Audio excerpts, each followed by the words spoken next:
Well, this is me, Oh, OLAYIDE MORAKINYO. okay. I'm turning 50 on Saturday. It's been a worthwhile journey. God has been good.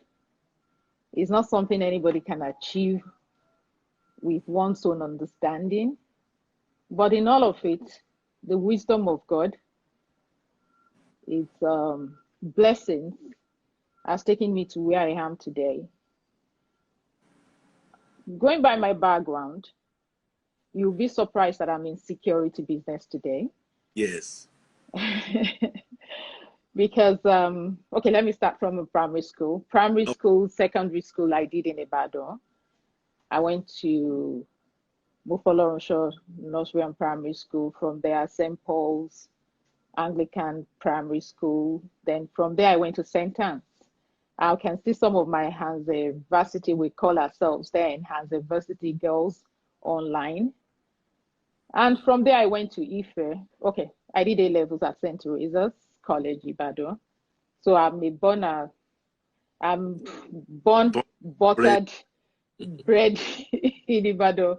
Ibadan was where I spent all my formative years. So it's work that brought me down to Lagos. I went to Ife. I studied quantity surveying in Ife. I That was almost 26, 27 years ago. I finished from Ife, did my youth service in Kano, and I was working in construction all along, construction business, doing construction business. And suddenly, my uncle, the owner of Axego Nigeria Limited, invited me to manage some projects for him in construction. And after construction, we just drifted into security and have been doing security since then. So, as I said, it's been a good journey. It's been a glorious journey that one cannot but give glory to God. And what has formed me? My dad, of blessed memory, said to me that whatever you do in life, always have the fear of God in you. And apply that to anything you do. Will I want somebody to do this to me? Is this the norm? Is this acceptable? And once you have examined yourself and you can convince yourself that that is the route to take, then go ahead and do it. Have no fear. I was brought up to know that a girl child can be anything. My dad, who again I will refer to my dad of blessed memory, he will tell me that, look, what do you want to do with your life? You cannot say because you are a girl, you are waiting for a man to feed you, you are waiting for a man to clothe you. The world has transcended beyond that now. You have to make something of your own life. You have to think of yourself as a man and work towards what you want to achieve in life. Don't think of yourself as a girl and say, oh, I'm a woman. And at some point in my life, somebody will take up the responsibility of taking care of me because I'm a woman. So you think of yourself as somebody that is responsible for other lives, for other human beings, and drive yourself from that point. And it has worked for me. I'll say that to you. A lot of people, when they see that I'm in security, they'll be like, security? What are you doing in private security? Private security is actually very interesting. Very interesting. It's an high hope now. We know that in any sector of the economy, security is key. Although presently, we still don't appreciate the impact of having security, private security in our system in Nigeria. But I can tell you we'll get there. The indication from all angles, we are definitely going to get there. The government does not have what, they don't have the number that will actually secure the environment, the community. And we are closer to the community. If you look at every premises around in Nigeria, you can't have policemen deployed there, but you can definitely have your private security guard deployed there. And they have been trained. Yes, we don't carry arms, but we have what it takes. The intelligence factor is actually the major thing in any security situation. If you can gather intelligence around you, you know that you are there. and you can actually mitigate against any would-be crime around your area. So, Mr. Shaya, that is me. Thank you very much. Talking about insecurity, we know that that's the biggest problem that Nigeria is faced with now. So what's the Yes. way out from your own perspective? As I said, it's going to be a collaborative effort.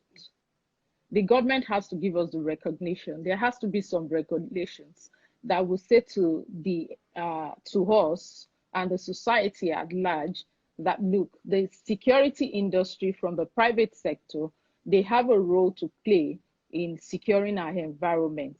We know that we know the shortcomings of the government. They cannot secure everywhere. As I said, we are closer to the people, and in security intelligence gathering is a major factor. And when we have that in the system and the recognition that, look, these people are also part of the securing force in the environment, then we can start deploying our own men to organizations to support the government forces and ensure that our environment at large is well secured. So what do you also see to all the initiatives that some of the states in the Southwest are making to secure the environment? It's a very welcoming development. As I said, it seems a welcoming development. The people, if you look at the architecture of what the states in the Southwest are trying to do, they want is like a community policing. When your people that knows your community are the one policing your environment, there is tendency for them to know who and who is in that environment. Unlike a government policeman or security person that is being deployed for another environment, you might not know the people as much as if a crime is committed somewhere in your community, there is every likelihood that somebody that is close to that community can actually nip and say, oh, this is it.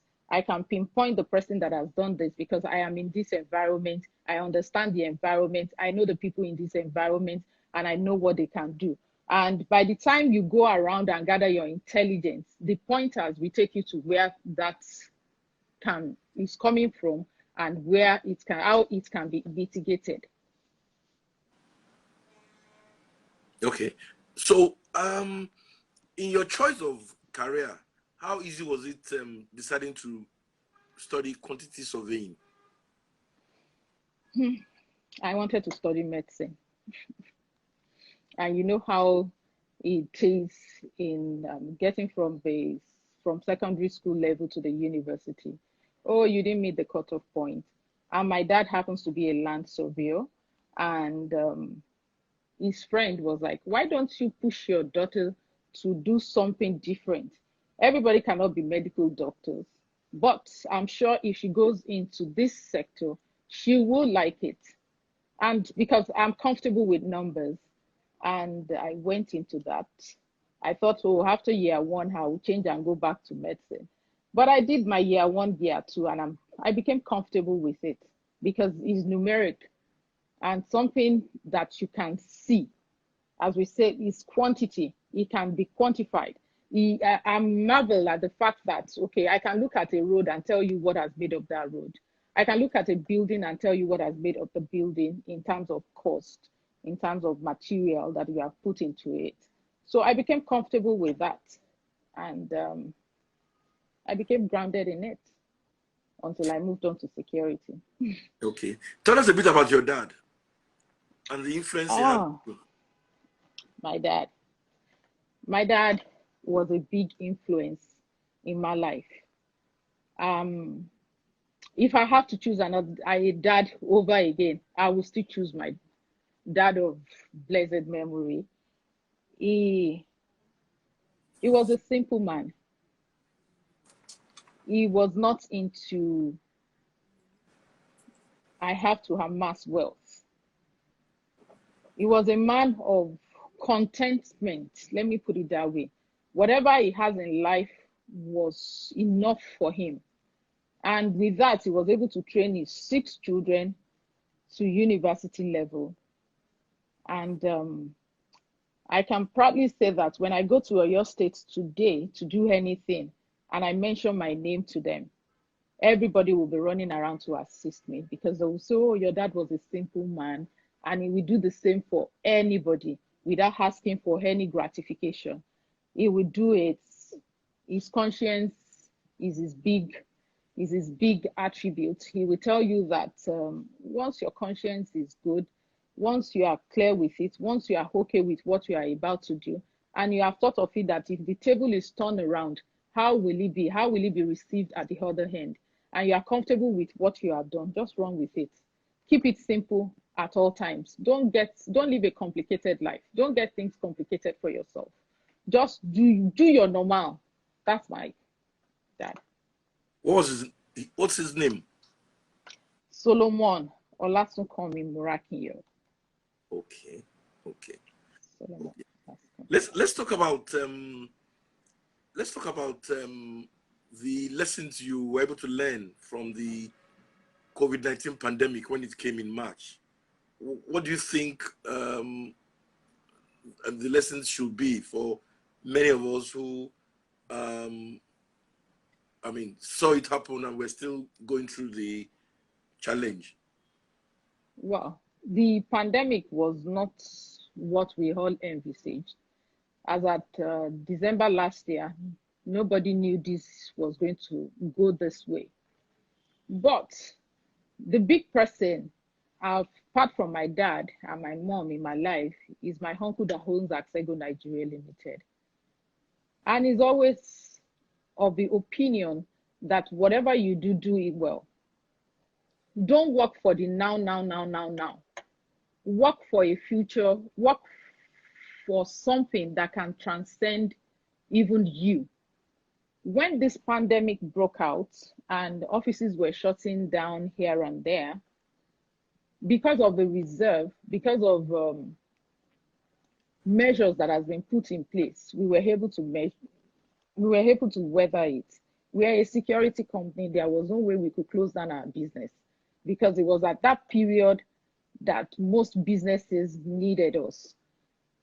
The time of lockdown, we were everywhere, and we were following the protocol as highlighted by the government and WHO to ensure that everything runs smoothly despite the COVID-19 pandemic.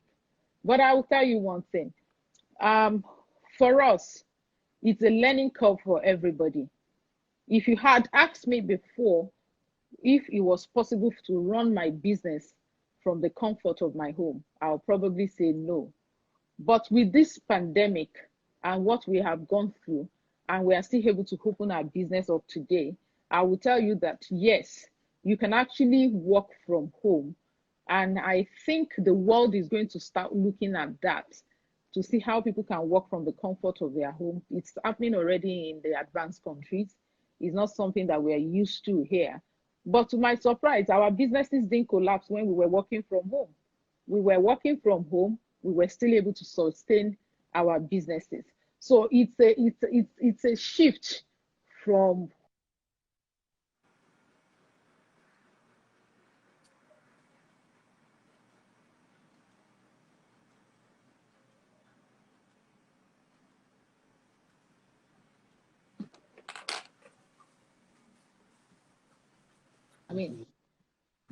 deliver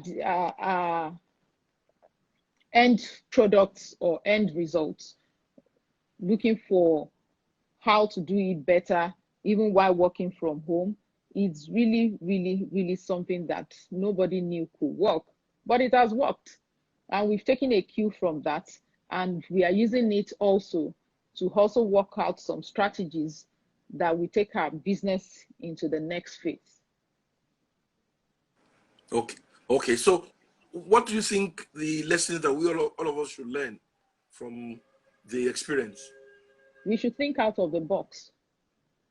Okay. There is no one answer to no one road to an end product.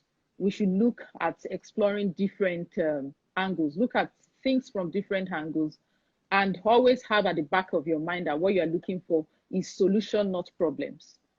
that, okay, when you look at it, you are looking at it from different angles and you're looking at solutions.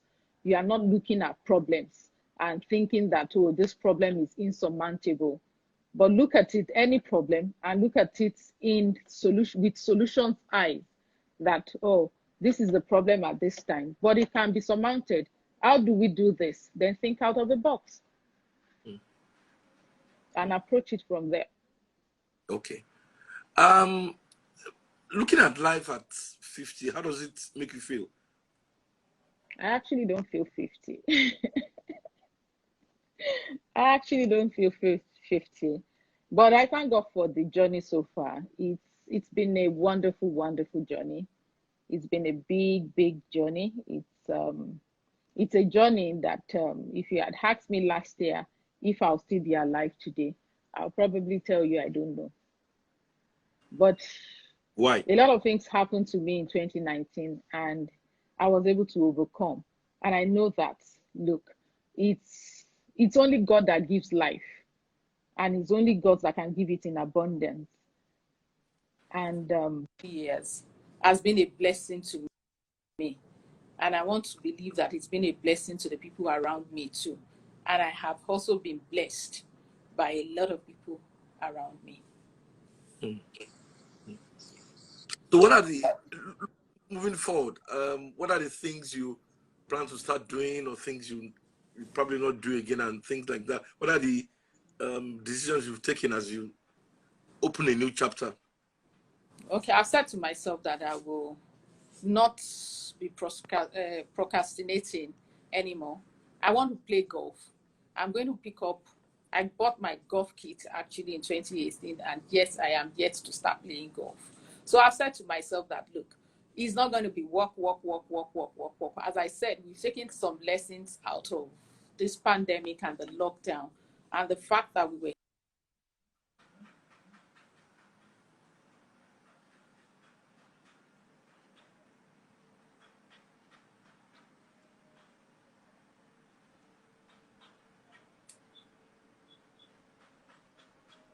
time for recreation.